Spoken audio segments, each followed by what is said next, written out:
লেমিলে Yamal বিশ্ব ফুটবলের নতুন সেন্সেশন। বার্সেলোনার লা মাসিয়া একাডেমি থেকে তিনি উঠে এসেছেন।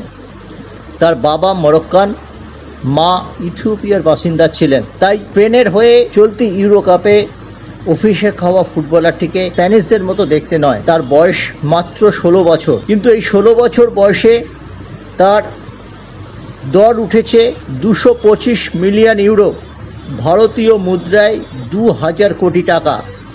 কিন্তু এটা বোধহয় এই মুহূর্তের খবর নয়, তার চেয়ে বড় খবর জার্মানির ল অব দ্য ল্যান্ডকে সম্মান জানিয়ে স্প্যানিশ কোচ ডেলা ফন্টের একটি সিদ্ধান্ত। জার্মানিতে আইন কানুন খুব কড়া।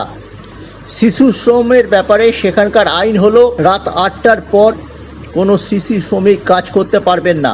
অ্যাথলিটদের ক্ষেত্রে সময়টা বর্ধিত করে রাত 10টা করা হয়েছে। এবং স্প্যানিশ কোচ ডেলা ফন্টেকে দেখা গেল জার্মান আইনকে সম্মান জানিয়ে স্থানীয় সময় ঠিক 10টায় তুলে নেওয়া হলো এই নতুন সেন্সেশনকে। যদি ডেলা ফন্টে না তুলতেন তবে স্প্যানিশ কোচের জেল যাত্রা ছিল অবধারিত। সেই জন্য এই জার্মান সংস্থার আইনকে তিনি সম্মান জানিয়েছেন। এই জন্যই হয়তো এবারের ইউরোতে 16 বছর বয়সী এই বিস্ময় বালককে পুরো ম্যাচ খেলানো স্পেনের পক্ষে সম্ভব হবে না।